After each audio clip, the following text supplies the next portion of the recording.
High, এই আমার হাতে কি বলুন তো, এসআর ফর্ম। আর ওই আমার পেছনে মা, এই আমার ছেলে, আর এই হচ্ছে আমার বাবা। কথা হচ্ছে এখন এসআর ফর্ম নিয়ে প্রচুর ভিডিও হচ্ছে। বৃদ্ধাশ্রমে নাকি ছেলেরা সব ঘন ঘন যাচ্ছে এখন মা বাবার খোঁজ নিতে। দেখুন, যারা এই সময় খোঁজ নিতে যাচ্ছে তারা দুদিন পরে আর যাবে না, এটাই স্বাভাবিক। কোনো মা বাবারই কর্মের হিসাব হয় না, জন্ম দিয়েছে এটাই শেষ কথা। কাজেই এই নিয়ে অনেক ভিডিও দেখছি, ন্যাকামো ভিডিও। এই আমরা বসে আছি, মা, আমার ছেলে, পরের জেনারেশন বাবা। তো এইভাবে সব ফ্যামিলি থাকা উচিত। কোনো মা বাবার বৃদ্ধাশ্রমে জায়গা হওয়া উচিত নয়। এসআইআর আসুক বা এই ধরনের অনেক কিছুই, সেইগুলো অন্য ধরনের কিছু।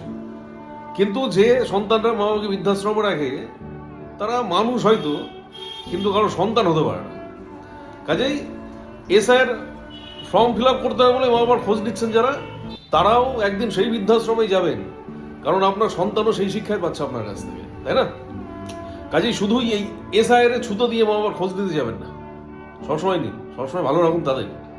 তারা না থাকলে পৃথিবীর আলো দেখতে পেতেন না, এটা মনে রাখবেন। ভালো থাকবেন সবাই, ভালো থাক সব মা বাবা।